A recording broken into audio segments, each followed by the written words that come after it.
जय हिंद साथियों। स्वागत है आप सभी का हमारे YouTube चैनल ज्ञान आरबीएल में।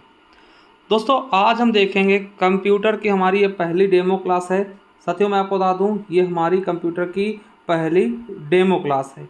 ठीक है, डेमो क्लास किसके लिए दोस्तों? तो आपको बता दें हमने जूनियर असिस्टेंट के लिए सफलता 2.0 बैच लॉन्च किया है। ठीक है, अभी आप उससे जुड़ सकते हैं अगर जुड़ना चाहते हैं दोस्तों। ठीक है, आपको मैं एक चीज़ और बता दूं, देखिए जो आपका वीपीओ है, देखिए आप पहली चीज़ जूनियर असिस्टेंट का और ऑडिटर का। ठीक, आपको बता UP triple S C auditor यानी कि लेखाकार की भी वैकेंसी आई थी। ठीक, उसके अलावा वीपीओ जिसको लोग वीडियो भी कहते हैं, ग्राम पंचायत अधिकारी की। ठीक है, इन तीनों में दोस्तों कंप्यूटर और यूपी स्पेशल सेम है। ठीक है, तो मैं आपको बता दूं कि कंप्यूटर की क्लासेस आपको आपको हमारे दोस्तों ऐप पर मिल जाएंगे ज्ञान आरबीएल पर। अगर आप चाहते हैं, देखिए यूपी एसएसएल के लिए हमने मात्र एक 99 रुपये हमने बैच लॉन्च किया कर दिया है। अगर आप यूपी एसएसएल स्पेशल पढ़ना चाहते हैं केवल, ठीक है, तो 99 रुपये में आपको मिल जाएगा। उसी तरीके से दोस्तों आप सभी कहते हैं ना, मान लिया किसी दोस्तों ऑडिटर का है या फिर बीपीओ का है, अगर वो चाहते हैं, ठीक है, तो मैं आप कहेंगे कंप्यूटर का भी मैं एक अलग से बैच निकाल दूंगा। ठीक है, तो चलिए शुरू करते हैं। उसके पहले हम बता दें कि साथियों आपकी कंप्यूटर क्लासेस हमारे जूनियर असिस्टेंट बैच के लिए शुरू हो चुकी हैं। ठीक है, जो भी बच्चा जुड़ना चाहता है हमारे टीम के साथ जुड़ सकता है। आपको बता दें कि इसमें संदीप सर आपको हिंदी, जीके और दोस्तों कंप्यूटर देने वाले हैं। ठीक है, और संजीव सर आपको जीके जीएस की क्लासेस, करंट अफेयर क्लासेस देने वाले हैं। इसके अलावा संदीप सर की साइंस की क्लासेस चल रही और दोस्तों विवेक सर जी आपको रीजनिंग पढ़ाने वाले हैं। मात्र 399 रुपये में दोस्तों ये ऑफर कुछ ही समय के लिए मान्य होगा। ये जो 38 से 31 पदों के लिए दोस्तों, अगर आप वास्तव में चाहते हैं तैयारी करना तो आप जुड़ सकते हैं हमारे इस टीम के साथ। दोस्तों आपको जाना होगा प्ले स्टोर में, वहाँ ज्ञान आरबीएल ऐप को इंस्टॉल करके दोस्तों आप ये बैच परचेस करते हैं सफलता 2.0। ठीक है, मैं आपको बता दूं इसमें जो संदीप सर हैं और संजीव सर, ये दोनों जूनियर असिस्टेंट सिलेक्टेड हैं। ठीक है, तो चलिए दोस्तों शुरू करते हैं। आज हमारी ये पहली क्लास होगी। इसके अलावा देखिए अगर आप चाहते हैं दोस्तों रेडियो ऑपरेटर का बैच लेना दोस्तों, मात्र 399 रुपये में तीनों सब्जेक्ट्स, तीनों वैकेंसी के लिए, चाहे वो हेड ऑपरेटर हो, चाहे असिस्टेंट ऑपरेटर, चाहे वर्कशॉप। ठीक है, इसमें मैथ और रीजनिंग शामिल नहीं है। इसके अलावा हमारा ड्रीम बैच है जो कि यूपी पुलिस के लिए। तो इन सभी चीज़ों से आप जुड़ सकते हैं। चलिए शुरू करते हैं। तो साथियों आज हम देखेंगे कंप्यूटर का परिचय। देखिए हमारी ये पहली क्लास है आपके कंप्यूटर की। ठीक है, अब आपको दोस्तों ये रेगुलर क्लासेस आपको हमारे ऐप पर मिलती रहेंगी। ठीक है, तो चलिए शुरू करते हैं कंप्यूटर परिचय की। देखिए कंप्यूटर है क्या? ठीक है, वैसे मैं आपको दिखा दूं दोस्तों कंप्यूटर क्या है। साथियों ये आपका कंप्यूटर है, देख सकते हैं, मॉनिटर हो गया, कीबोर्ड हो गया, माउस हो गया, ठीक है, सीपीयू हो गया। ठीक है, तो ये सब चीज़ें मिलकर के दोस्तों एक कंप्यूटर का निर्माण कर रहे हैं। तो इसके बारे में दोस्तों हम बहुत ही शानदार तरीके से, बहुत ही बेहतरीन तरीके से समझने वाले हैं, देखने वाले हैं। तो चलिए शुरू करते हैं। तो साथियों अगर मैं कंप्यूटर के परिचय की बात करूं तो कंप्यूटर क्या है, तो कंप्यूटर की अगर परिभाषा की मैं बात करूं तो समझ सकते हैं कंप्यूटर एक स्वचालित इलेक्ट्रॉनिक डिवाइस है जो डेटा या फिर डाटा इनपुट करता है और सॉफ्टवेयर या प्रोग्राम के अनुसार किसी परिणाम के लिए डाटा प्रोसेस करेगा, स्टोर तथा डिस्प्ले करता है। समझ गए होंगे? चलिए अभी समझाएंगे भी। पहले दोस्तों एक आपका एक परिभाषा और देखते हैं जो कि आपके एग्जाम में पूछा गया कि वह इलेक्ट्रॉनिक डिवाइस, कंप्यूटर वह इलेक्ट्रॉनिक डिवाइस है जो डाटा को स्वीकार करता है, डेटा को स्वीकार करता है, डेटा प्रोसेस करती है, ठीक है, तथा आउटपुट उत्पन्न करती है और परिणामों को भविष्य में प्रयोग लाने के लिए स्टोर करती है, वो कंप्यूटर कहलाती है। ये आपके RAS RTS एग्जाम 2004 में पूछा गया क्वेश्चन है कंप्यूटर का परिभाषा। देखिए कंप्यूटर क्या होता है, मान लिया दोस्तों कोई कंप्यूटर है, उसमें हम लोग क्या करते हैं दोस्तों, कोई डेटा उसको देते हैं, वो क्या करता है उसको प्रोसेसिंग करता है, प्रोसेस करने के बाद दोस्तों हमको आउटपुट देता है और वो आउटपुट दोस्तों वो स्टोर भी करके रखता है भविष्य के लिए। तो वही चीज़ इसमें बताया गया है कि वह इलेक्ट्रॉनिक डिवाइस जो डेटा को स्वीकार करता, कोई भी आप डेटा देंगे, आप उसे बोलेंगे 2+2 तो दोस्तों जाएगा, डेटा ले लेगा, इनपुट ले लेगा, फिर दोस्तों उसको क्या करेगा, प्रोसेसिंग करेगा। तो दोस्तों प्रोसेस करने के बाद उसको मिलेगा 2+2 क्या होगा, 4 होगा। तो 4 दोस्तों हमको बता देगा, डिस्प्ले का बता देगा और उसको भविष्य के लिए आप कर सकते हो स्टोर भी कर सकते हैं। ठीक है, चलिए अब दोस्तों देखिए ये आपके परिभाषा भी आपके एग्जाम में पूछा था, तो इसलिए परिभाषा देखिए एग्जाम में पूछा गया था, उसको हमने इसमें ऐड कर दिया। ठीक है, अब देखिए कंप्यूटर शब्द की उत्पत्ति लैटिन भाषा के कंप्यूटेर शब्द से हुआ है। ठीक है, जिसका अर्थ क्या होता है, गणना करना, यानी कंप्यूटर का अर्थ क्या होता है, गणना करना। ठीक है, अब देखिए एक चीज और समझिएगा कि कंप्यूटर में यूजर को, यानी कि जो उपयोगकर्ता होता है, जो कंप्यूटर को यूज करता है, कंप्यूटर में यूजर या उपयोगकर्ता को ह्यूमन वेयर कहते हैं। दोस्तों ये क्वेश्चन भी आपके एग्जाम में पूछा गया था। ठीक है, ह्यूमन वेयर कहते हैं। क्वेश्चन देखिए पूछा गया था किसमें, यूपीपीसीएल एपीएस 2018 के एग्जाम में, कि कंप्यूटर में उपयोगकर्ता को या फिर यूजर को क्या कहते हैं, तो ह्यूमन वेयर कहते हैं। दोस्तों जो कंप्यूटर को ऑपरेट करता है, जो व्यक्ति कंप्यूटर को ऑपरेट करता है, उसको हम ह्यूमन वेयर कहते हैं। दोस्तों ये क्वेश्चन आपके यूपीपीसीएल में पूछा गया 2018 में। ठीक है, अब देखिए एक चीज और आपसे पूछता है कि कोई भी व्यक्ति दोस्तों कंप्यूटर साक्षर कब कहलाएगा। तो याद रखिएगा, ये आपके आरआरबी एनटीपीसी 2016 में पूछा गया था कि कोई व्यक्ति कंप्यूटर साक्षर कहलाता है यदि वह आवश्यक एप्लीकेशनों को चलाने में सक्षम है। दोस्तों जो एप्लीकेशन आवश्यक है, अगर उसको कोई व्यक्ति चला लेता है तो वह कंप्यूटर साक्षर कहलाता है। ठीक है, तो ये चीज आपके लिए इंपॉर्टेंट है। और देखिए यही क्वेश्चन आपके आरआरबी एनटीपीसी 2016 पूछा गया था कि कोई व्यक्ति कंप्यूटर साक्षर कब कहलाता है। तो ऑप्शंस दोस्तों कई सारे थे, जिनमें से था यदि वह आवश्यक एप्लीकेशनों को चलाने में सक्षम है। तो यही ऑप्शंस आपका बिल्कुल सही था। ठीक है, चलिए आगे देखते हैं दोस्तों। अब देखिए कंप्यूटर आर्किटेक्चर क्या होता है, कंप्यूटर आर्किटेक्चर क्या होता है। देखिए आर्किटेक्चर क्या होता है, किसी चीज को तैयार करना। ठीक है, तो देखिए यह एक सैद्धांतिक बेसिक प्रक्रिया है जिसके अंतर्गत कंप्यूटर की संरचना तैयार की थी, मतलब कंप्यूटर फुल तरीके से तैयार किया जाता है। सारी चीजें उसके जो भी कंपोनेंट दोस्तों उनको जोड़ करके एक कंप्यूटर बेहतर तरीके से तैयार कर दिया था दोस्तों, उसे हम क्या बोलते हैं, आर्किटेक्चर, कंप्यूटर आर्किटेक्चर। ठीक है, सभी देखिए कंप्यूटर के अलग अलग पार्ट होते हैं, उनको दोस्तों एक में जोड़ के दोस्तों उसको तैयार करना, वही क्या होता है, कंप्यूटर आर्किटेक्चर कहलाता है। ठीक है, याद रखेंगे आर्किटेक्चर कहलाता है ना, ये चीज आपको याद रखना बहुत ही शानदार तरीके से। ठीक है, अब देखिए दोस्तों टेक्चर कहलाता है। अब देखिए यही यूपीपीसीएल ऑफिस असिस्टेंट 2018 में पूछा गया क्वेश्चन था कि कंप्यूटर आर्किटेक्चर क्या होता है। ठीक है, चलिए एक दोस्तों था कंप्यूटर ऑर्गेनाइजेशन। क्या एक शब्द होता है कंप्यूटर ऑर्गेनाइजेशन, ये क्या होता है तो आपको बता दें, ये भी देखिए आपके यूपीपीसीएल ऑफिस असिस्टेंट पेपर में पूछा गया 2018 में। देखिए दोनों उसी एग्जाम में पूछे गए क्वेश्चन थे। कंप्यूटर ऑर्गेनाइजेशन क्या होता था आपको बता दें, यह एक ऐसी प्रक्रिया है जिसमें परिचालन विशेषताओं को एक साथ जोड़ा जाता है और कंप्यूटर को साकार करने में योगदान देता है। दोस्तों यानी कि सभी चीज़ों को दोस्तों विशेषताओं को एक साथ जोड़ करके कंप्यूटर को साकार करने में योगदान देता है, ये क्या कहलाता है, कंप्यूटर ऑर्गेनाइजेशन। ठीक है, समझ गए होंगे, बहुत ही शानदार तरीके से देखिए दोनों क्वेश्चन आपके एग्जाम में पूछे भी गए हैं। अब देखिए एक बेसिक चीज़ें मैं आपको बता दूं कि कंप्यूटर का फुल फॉर्म, देखिए वैसे ये कभी क्वेश्चन आपके एग्जाम में पूछा नहीं आता है, मगर आपसे कभी कभार कोई जो ज़्यादा समझदार होते हैं वो आपसे पूछ लेंगे कि चलो कंप्यूटर का फुल फॉर्म बता दो, है ना। तो इसलिए दोस्तों इसको आप समझ लीजिएगा, वैसे कहीं पूछा नहीं जाएगा। तो देखिए कंप्यूटर COMPUTER से मिलकर बना है। तो C का मतलब था कॉमनली, O का ऑपरेटेड, है ना, M से मशीन और P से पर्टिकुलरली और U से दोस्तों यूज फॉर, T से टेक्नोलॉजी, E से दोस्तों एजुकेशन या ठीक है इंटरटेनमेंट देख सकते हैं, और R से रिसर्च या रिजल्ट। ठीक है, तो ये कंप्यूटर का फुल फॉर्म हो जाएगा। वैसे इसको याद नहीं रखना है, बस हमने ऐसे ही आपको बता दिया है। अब देखिए कंप्यूटर के कार्य करने की पद्धति क्या कहलाती है, समझिएगा कैसे कंप्यूटर काम करता है। देखिए मान ले दोस्तों आपने उससे कहा कि 2x2 बताइए, कंप्यूटर का आपने क्या कहा कि हमें 2x2 बताइए। तो दोस्तों आपने उसको इनपुट दिया किसके माध्यम से, आपने कीबोर्ड पर टाइप किया, कीबोर्ड क्या किया दोस्तों, टाइप कर दिया, और कीबोर्ड इनपुट डिवाइस है। आपको दोस्तों क्या हुआ, आपने इनपुट दिया, अब दोस्तों 2x2 उसने दोस्तों इनपुट किया, अब उस प्रोग्राम को दोस्तों प्रोसेस कर दिया। अब दोस्तों कंप्यूटर ने उसको प्रोसेस किया कि 2x2 क्या होगा, उसका प्रोसेस चला दोस्तों, उसको पता चला कि 2x2 क्या होगा, 4 होगा।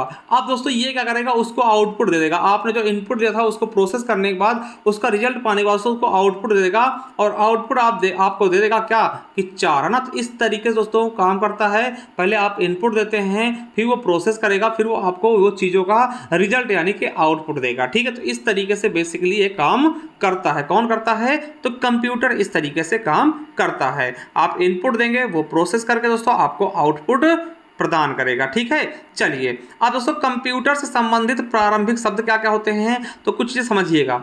जैसे डेटा, समझिएगा। डेटा क्या होता है, यह अव्यवस्थित आंकड़ा, यह तथ्य। समझिएगा, डेटा क्या होता है, अव्यवस्थित। डेटा में आप कुछ भी दे सकते हैं, कोई व्यवस्थित नहीं होता है, ठीक है। ये क्या होता है, एक आंकड़ा या तथ्य होता है। यह प्रोसेस के पहले की अवस्था। देखिए, जैसे कोई चीज आपको प्रोसेस करना, जैसे आप कोई इनपुट दे रहे हैं ना, तो समझ लीजिए वो डेटा ही है, फिर वो दोस्तों प्रोसेस होगा, फिर आउटपुट देगा, आपको रिजल्ट दे देगा ना। तो समझिएगा, यह अव्यवस्थित आंकड़ा या तथ्य है, यह प्रोसेस के पहले की अवस्था है, ठीक है। या फिर दोस्तों आप डेटा क्या कह सकते हैं कि दी गई सूचनाओं को डेटा कहते हैं। दोस्तों ये आपके एमपीपी से 2007 में पूछा गया था कि डेटा क्या होता है, तो ऑप्शन में था कि दी गई सूचनाओं को डेटा कहते हैं। समझ गए होंगे कि दी गई सूचनाओं को क्या बोलते हैं, हम डेटा कहते हैं। दोस्तों ये आपके एमपीपीसीएस 2007 में पूछा गया क्वेश्चन भी है, ठीक है। और डेटा को मुख्यतः हम दो भागों में बांट लेते हैं, पहला संख्यात्मक डेटा और दूसरा है अल्फा न्यूमेरिकल डेटा, है ना, न्यूमेरिक डेटा, ठीक है। तो संख्यात्मक डेटा क्या होता है दोस्तों, इस तरह के डेटा में 0 से 9 तक के अंकों का प्रयोग होता है। जैसे आपको कोई बैंक अकाउंट होगा, उसमें दोस्तों आपको होता है 0 से लेके 9 तक के ही अंक आएंगे। मोबाइल नंबर होगा आपका, कोई रोल नंबर होगा, जनगणना होगी, प्राप्तांक होंगे, ठीक है। इसमें दोस्तों केवल और केवल गिनती वाले अक्षर आएंगे, ठीक है, कोई भी ABCD नहीं आता, तो उसको हम संख्यात्मक डेटा बोलते हैं, ठीक है। समझ गए होंगे। चलिए, अब दोस्तों होता है अल्फा न्यूमेरिक डेटा। ये क्या होता है, तो आपको बताते हैं, इस तरह के डेटा में अंकों, अक्षरों तथा चिन्हों सबका प्रयोग कर ले। जैसे आपकी ईमेल आईडी ना, तो ईमेल आईडी में मान लिया दोस्तों आपने किया skm91@gmail.com। देखिए इसमें skm क्या होगा दोस्तों, ये अंक हो गए, और दोस्तों @ क्या होगा, चिन्ह हो गए, ठीक है, और दोस्तों अक्षर आपका gmail.com, ठीक है। तो दोस्तों आपका पता हो गया, ईमेल आईडी हो गया। दोस्तों ये क्या है, अल्फा न्यूमेरिक डेटा है, ठीक है। समझ गए होंगे। अब दोस्तों दूसरा चीज होता है सूचना। सूचना क्या होता है, यह अव्यवस्थित डेटा का प्रोसेस करने के बाद प्राप्त परिणाम क्या होता, सूचना होता। मान लिया दोस्तों, समझिएगा, आपने क्या किया, इनपुट में डेटा दे दिया, इनपुट में डेटा दे दिया। अब वो दोस्तों कंप्यूटर ने उसको प्रोसेस किया, प्रोसेस करने के बाद दोस्तों वो जो है आउटपुट देता ना, वो आउटपुट ही क्या कहलाता है, सूचना कहलाता है, व्यवस्थित हो जाता है, ठीक है। तो वह अव्यवस्थित डेटा का, यह अव्यवस्थित डेटा का प्रोसेस करने के बाद प्राप्त परिणाम है, परिमाण नहीं दोस्तों, परिणाम होगा ना, परिणाम, ठीक है, परिणाम लिख लीजिएगा। परिणाम है जो व्यवस्थित होता है दोस्तों, उसे क्या बोलते हैं, सूचना कहते हैं, ठीक है। समझ गए होंगे दोस्तों बहुत ही शानदार तरीके से। अब दोस्तों कंप्यूटर की विशेषताएं क्या होती है, विशेषताएं कंप्यूटर क्या होती हैं। देखिए इसमें कुछ आपको वैसे ज़्यादा कुछ याद नहीं रखना है, बस मैं एक सिंपल सी चीज़ें बता दूंगा। पहली चीज़ दोस्तों गति। गति क्या होता है दोस्तों, स्पीड में काम कर सकता है। देखिए कंप्यूटर के कार्य करने की गति बहुत तेज होती है, कंप्यूटर 1 सेकंड में लाखों गणनाएं कर सकता है, ठीक है। ये चीज़ आपको पता भी होगा बचपन से ही, ठीक है, ये चीजें आपको बचपन से पता होंगी, ठीक है। चलिए अगला है उच्च भंडारण क्षमता। दोस्तों कुछ भी चीजें स्टोर कर सकता है दोस्तों, इसमें जितना ज़्यादा आप कैपेसिटी दोस्तों, जितनी बड़ी दोस्तों हार्ड डिस्क लगाएंगे, जितना ज़्यादा वो करेंगे दोस्तों, उतना ज़्यादा ये भंडारण कर सकता है, ठीक है। शुद्धता दोस्तों आपको पता है, बिना गलती के दोस्तों ये गणना कर सकता है, ये भी आपको पता होगा। तो इसके बारे में ज़्यादा हमें मतलब समय लेने की आवश्यकता नहीं, बस इसको आप हेडिंग के तौर पर आप समझते रहिएगा, शुद्धता, ठीक है। स्वचालित दोस्तों आपको बता दें कि कंप्यूटर एक स्वचालित मशीन है जो यूजर द्वारा दिए गए निर्देशों को बिना किसी मानवीय बाधा के संपन्न कर सकता है। दोस्तों एक बार आपने दे दिया डेटा तो अपने आप वो प्रोसेस करता रहेगा। विविधता दोस्तों, और भी अनेक काम कर सकते हैं दोस्तों, कंप्यूटर का प्रयोग विभिन्न कार्यों में किया जाता है। और दोस्तों डिलीजेंस दोस्तों क्या होता है कि बिना थके दोस्तों लगातार काम कर सकते हैं दोस्तों। गोपनीयता आपको पता है कि गोपनीयता दोस्तों,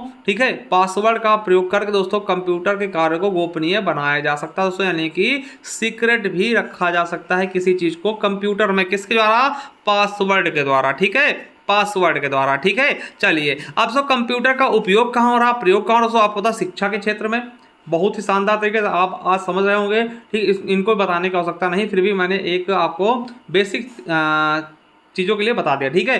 वैज्ञानिक अनुसंधान क्षेत्र में, रेलवे तथा वायुयान के आरक्षण में आप जाते हो दोस्तों टिकट कराने, वहाँ भी आप देखते हैं कंप्यूटर से ही टिकट काटते हैं, ठीक है। चलिए बैंक में हो गया, चिकित्सक क्षेत्र में होता है, रक्षा के क्षेत्र में यानी कि डिफेंस में, व्यापार में, संचार हो गया दोस्तों, मनोरंजन हो गया, प्रशासन हो गया दोस्तों, कहीं भी जैसे हमारा दोस्तों ऑफिस है तो वहाँ भी दोस्तों बिना किसी कंप्यूटर काम नहीं चलेगा, ठीक है। हालांकि आप दोस्तों जहाँ पे भी जाएंगे ना जॉब करने, मान लिया आप जूनियर स्टैंडर्ड सेलेक्ट होंगे ना, तो वहाँ भी बिना कंप्यूटर कार्य नहीं हो पाएगा, ठीक है। प्रकाशन आदि के कार्यों में दोस्तों, आदि के क्षेत्रों में दोस्तों कंप्यूटर का यूज किया जा रहा है, ठीक है। देखिए कंप्यूटर भी दोस्तों बढ़ता जा रहा है, ठीक है, कंप्यूटर क्या कर रहा है, ये अपने प्रभाव को बढ़ाता ही जा रहा है, ठीक है। चलिए अब दोस्तों मैं बता दूं कंप्यूटर के इतिहास के बारे में देख ले क्या।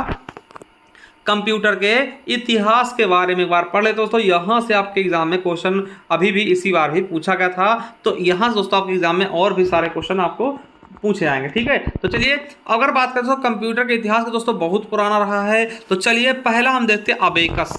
क्या साथियों? अबेकस। अब देखिए अबेकस की मैं बात करूं तो याद रखिएगा इसकी खोज चीन में 1602 ईस्वी में किया गया था और इसका प्रयोग सर्वप्रथम टिम क्रेकर द्वारा किया गया था। यह विश्व का प्रथम गणक यंत्र है। दोस्तों आपसे पूछेगा कि पहला गणक यंत्र दोस्तों विश्व का कौन सा? अबेकस। दोस्तों याद करेंगे पहला कंप्यूटर कौन सा है? अबेकस है। क्या नाम है? अबेकस। अबेकस देखिए ये ज्यादा पूछता है, अबेकस की खोज किसने की थी? चीन ने। ठीक है, ये ज्यादा पूछता है अबेकस की खोज कहाँ हुई थी? चीन में। ठीक है, सबसे पहला कंप्यूटर दोस्तों चीन का है अबेकस। ठीक है, चलिए अगला दोस्तों दूसरा क्या है? Napier's bones. ठीक है, आपको बता दें कि इसे 1617 ईस्वी में जॉन नेपियर यानी स्कॉटलैंड के थे दोस्तों, इनके द्वारा इसको विकसित किया गया, जिसका नाम क्या रखा गया? Napier's bones. ठीक है, तीसरा दोस्तों पास्कलाइन। आपको बता दूं दोस्तों ये क्वेश्चन आपके एग्जाम में अभी पूछा गया था। ठीक है, जो अभी जूनियर स्टूडेंट का एग्जाम हुआ था, तो समझिएगा इसे 1645 में ब्लेज पास्कल द्वारा विकसित किया गया। ब्लेज पास्कल कहाँ के थे? देखिए अपने ही नाम पे इन्होंने पास्कलाइन रखा। ठीक है दोस्तों, फ्रांस के थे। कहाँ के थे? फ्रांस के थे, यानी पास्कलाइन दोस्तों इसे 1645 में ब्लेज पास्कल द्वारा यानी फ्रांस के निवासी थे विकसित किया गया था। आपको बता दें यह प्रथम गणना मशीन था, यानी गणना मशीन का मतलब यह जोड़ घटाव और गिनती करने में सक्षम था। आपसे क्वेश्चन आपके UPSSC जूनियर असिस्टेंट 2023 में पूछा गया, जो लेटेस्ट एग्जाम हुआ था, कि पहला यांत्रिक कैलकुलेटर कौन सा था? तो पास्कलाइन था दोस्तों। ये क्वेश्चन आपके एग्जाम में पूछा गया, तो पहला यांत्रिक कैलकुलेटर कौन था? तो दोस्तों पास्कलाइन था। ठीक है, चलिए और आपको बता दें यह एक मैकेनिकल, ठीक है, एडिंग मशीन है और आपको बता दें इस मशीन में ओडोमीटर व घड़ी के सिद्धांत पर यह मशीन क्या करती है? कार्य करती थी। चलिए चौथे की बात करते हैं दोस्तों, जैकार्ड लूम। समझिएगा चौथा क्या है? Jacquard loom. इसे 1801 ईस्वी में जोसेफ मैरी जैकार्ड, यानी ये भी फ्रांस के थे दोस्तों, इनके द्वारा विकसित किया गया था। जैकार्ड लूम को किसने विकसित किया?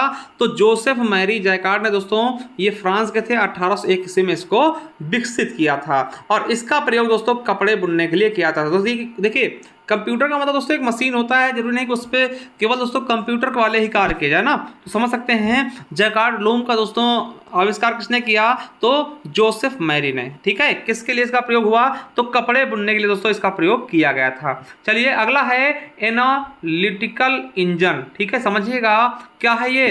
तो समझिएगा इसे 1837 ईस्वी में चार्ल्स बैबेज यानी लंदन द्वारा विकसित किया। दोस्तों ये चार्ल्स बैबेज कहाँ थे? लंदन के। ठीक है, आपको बता दें यह प्रथम जनरल पर्पज कंप्यूटर था। समझिएगा यह प्रथम जनरल पर्पस कंप्यूटर था। कौन सा? एनालिटिकल दोस्तों इंजन। ये क्या था? एक प्रथम जनरल, ठीक है, पर्पस कंप्यूटर था। आपको बता दें इस मशीन को आधुनिक कंप्यूटर का प्रारूप माना जाता है, यानी जो अभी दोस्तों वर्तमान में कंप्यूटर चल रहा है दोस्तों, उसका दोस्तों प्रारूप इसी को माना जाता है ना। इसीलिए दोस्तों आपको पता होगा कि चार्ल्स बैबेज को कंप्यूटर का पितामह कहते हैं, यानी कि फादर ऑफ कंप्यूटर कौन है? चार्ल्स बैबेज हैं। ठीक है, तो ये चीज आपको बहुत ही शानदार तरीके से याद रखना कि चार्ल्स बैबेज को हम क्या बोलते हैं? कंप्यूटर का पिता कहते हैं। क्यों कहते हैं? क्योंकि उन्होंने जो एनालिटिकल इंजन का दोस्तों आविष्कार किया था, विकसित किया था, उसमें दोस्तों आपको आधुनिक कंप्यूटर की झलक मिलती है। ठीक है, चलिए और सो यहीं पे एक चीज याद रखेंगे।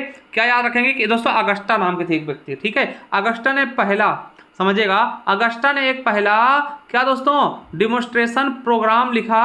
इसमें दोस्तों उन्होंने क्या किया? उनके बाइनरी अर्थमेटिक के योगदान को जॉन वान न्यूमैन, ठीक है, जॉन वान न्यूमैन ने आधुनिक कंप्यूटर के विकास के लिए दोस्तों इसका प्रयोग किया। किसका? जो अगस्टा ने एक प्रोग्राम लिखा था दोस्तों, उसका प्रयोग जॉन वान न्यूमैन ने आधुनिक कंप्यूटर के विकास के लिए इसका उपयोग किया। इसलिए दोस्तों अगस्टा को प्रथम प्रोग्रामर या फिर दोस्तों बाइनरी प्रणाली का आविष्कारक कहते हैं। किसको?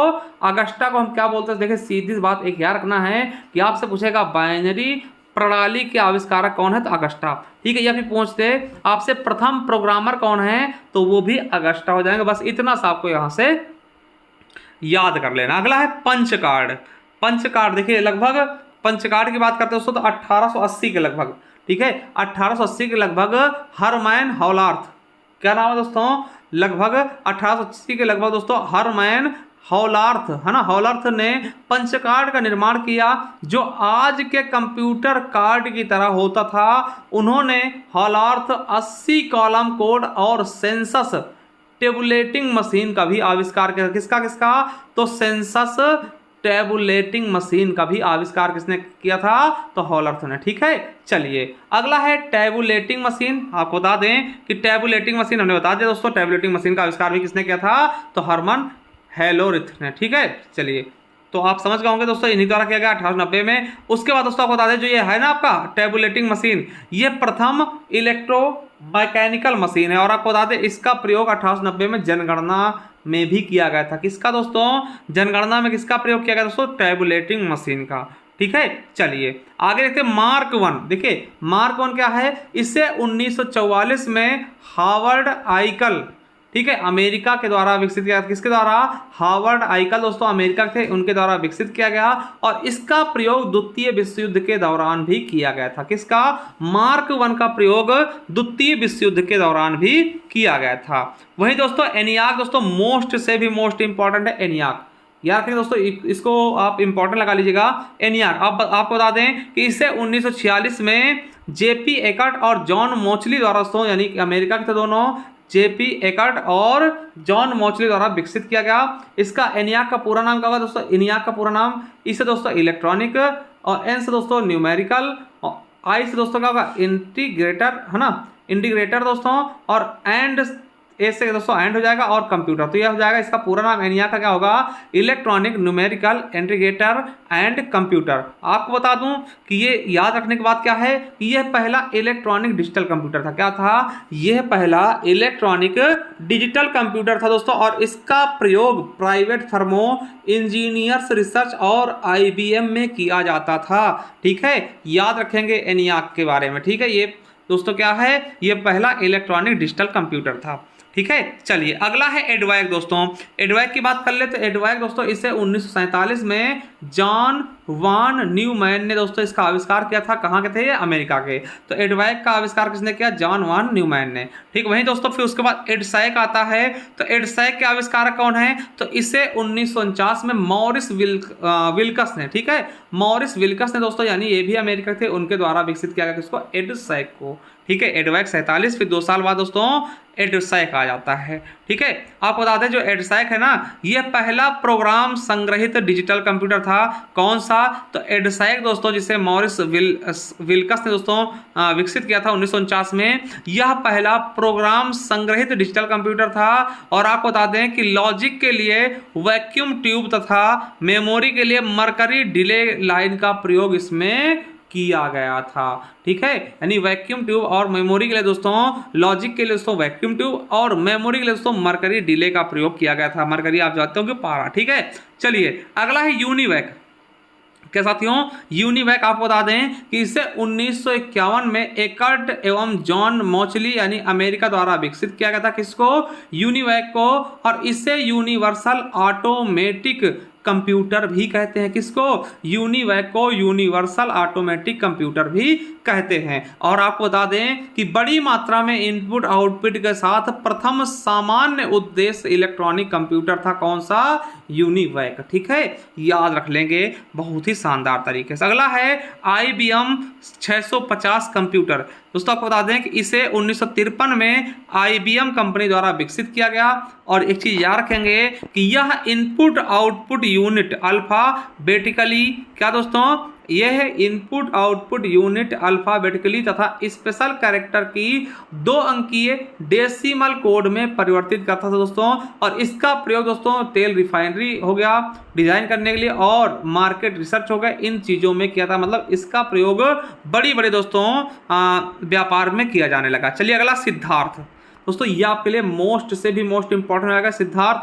क्यों? क्योंकि ये भारत में निर्मित दोस्तों पहला कंप्यूटर था। दोस्तों याद रखेंगे सिद्धार्थ क्या है? भारत में निर्मित पहला कंप्यूटर। ठीक है, याद रखेंगे भारत में बना हुआ दोस्तों पहला कंप्यूटर कौन सा था? सिद्धार्थ था। और देखिए एक चीज और रखेंगे कि अगर बोले भारत का पहला कंप्यूटर क्या था, तो भारत में पहला कंप्यूटर HEC था, जिसे दोस्तों भारत ने अमेरिका से मंगवाया था। याद रखिएगा, वैसे भारत में निर्मित यानी भारत में बना हुआ भारत का कंप्यूटर कौन सा था, तो सिद्धार्थ था। अगर भारत में दोस्तों पहला कंप्यूटर कौन सा था, तो याद रखेंगे भारत में पहला कंप्यूटर HEC था, जिसे अमेरिका से खरीदकर कोलकाता में लगाया गया था। HEC का फुल फॉर्म क्या होगा, तो हरमैन इक्विपमेंट कारपोरेशन। ठीक है, चलिए अब दोस्तों परम 8000 क्या साथियों, परम 8000 दोस्तों याद रखेंगे बहुत इंपॉर्टेंट है। सिद्धार्थ पहला कंप्यूटर, परम 8000 दोस्तों ये क्या है, तो यह भारत द्वारा निर्मित पहला सुपर कंप्यूटर था। दोस्तों बहुत बार क्वेश्चन पूछा गया कि परम 8000 क्या है, भारत द्वारा निर्मित पहला सुपर कंप्यूटर था, जिसे 1991 में सीडैक कंपनी पुणे द्वारा विकसित किया गया दोस्तों।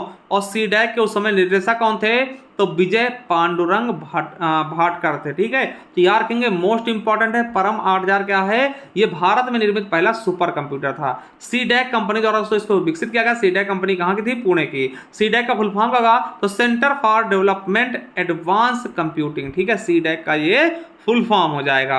चलिए अब दोस्तों कुछ चीजें मैं बता दूं कि नोट कर लीजिएगा कि भारत में वर्तमान में सबसे शक्तिशाली सुपर कंप्यूटर कौन सा है, तो एरावत है दोस्तों। इसे विश्व के 100 टॉप दोस्तों सुपर कंप्यूटर में 75वां स्थान मिला। ठीक है, कंप्यूटर के जनक कौन है, चार्ल्स बैबेज। और वहीं पे अगर पूछ ले आपसे कि आधुनिक कंप्यूटर जनक कौन है, तो एलन ट्यूरिंग बताना। ठीक है, ट्यूनिंग बताना, एलन ट्यूनिंग। ठीक है, देखिए कंप्यूटर जनक चार्ल्स बैबेज और आधुनिक कंप्यूटर के एलन ट्यूनिंग। और उससे सुपर कंप्यूटर जनक कौन होंगे, तो सरमोर क्रे हो जाएंगे दोस्तों, यारकिंग क्रे हो जाएंगे। और वहीं पूछ लें IBM क्या होता है, इंटरनेशनल बिजनेस मशीन के आविष्कारक कौन है, तो हरमन होलेरिथ है ना। और यही बता दें विश्व का प्रथम प्रोग्रामर कौन है, तो लेडी एडा अगस्ता। दोस्तों हम पहले बता भी चुके हैं। ठीक है, तो ये विश्व की पहली प्रोग्रामर हैं। ठीक है, इन चीज़ों को आपको समझ में आ भी गया होगा, आना भी चाहिए। चलिए तो आगे देखते हैं। अब देखिए वही बात आपसे पूछे कि ट्रांजिस्टर, जिसको हम बेल लेबोरेटरी दोस्तों, ठीक है, लेबोरेटरी द्वारा विकसित किया गया था दोस्तों। ठीक है, ट्रांजिस्टर किसके द्वारा बनाया गया, तो वेल लेबोरेटरी द्वारा उसे विकसित किया गया था। आपको बता दें कि 1958 में जैक किल्बी और रॉबर्ट नायर ने पहली IC यानी कि इंटीग्रेटेड सर्किट चिप का आविष्कार किया था। IC का फुल फॉर्म भी पूछते हैं, तो इंटीग्रेटेड सर्किट। ठीक है, तो ये चीज़ आपको बहुत ही अच्छे समझ में आ रहा होगा। तो चलिए दोस्तों आज के लिए इतना काफ़ी था। ठीक है, मैं एक बार फिर से आपको बता दूं कि साथियों अगर आप चाहते हैं हमारे इसी कनिष्ठ सहायक टीम के साथ जुड़ना दोस्तों, तो आपको बता दें इसमें खुद ही आपको 200 टीचर मिल जाएंगे खुद कनिष्ठ सहायक के। ठीक है, यानी कि जूनियर असिस्टेंट सिलेक्टेड मिल जाएंगे। तो बहुत ही शानदार तरीके से आपको मैटर मिलने वाला है दोस्तों। जुड़ सकते हैं, अभी 399 रुपये मात्र है दोस्तों। ठीक है, और आपको बता दें अगर आप कंप्यूटर के अलग से भी बैच लेना चाहते हैं और UP स्पेशल के अलग से बैच लेना चाहते हैं दोस्तों, उसका भी आपको हमारे ऐप पर मिल जाएगा। ठीक है, तो 38 से 31 पदों के लिए अगर आप चाहते हैं जुड़ जाइए दोस्तों। समय व्यतीत मत करिए, क्योंकि 399 रुपये में आपको सभी बुक्स भी नहीं मिलेंगी, आपको दोस्तों पूरी वीडियो मिलेगी और उसके अलावा दोस्तों PDF भी वही ऐप पर लगी हुई मिल जाएंगे। ठीक है, तो चलिए दोस्तों मिलते हैं किसी नेक्स्ट वीडियो में। तब तक के लिए जय हिंद, जय भारत। अगर किसी प्रकार की जानकारी चाहिए दोस्तों, इस नंबर पर हमें WhatsApp या फिर दोस्तों कॉल करके पता कर सकते हैं। थैंक यू, धन्यवाद।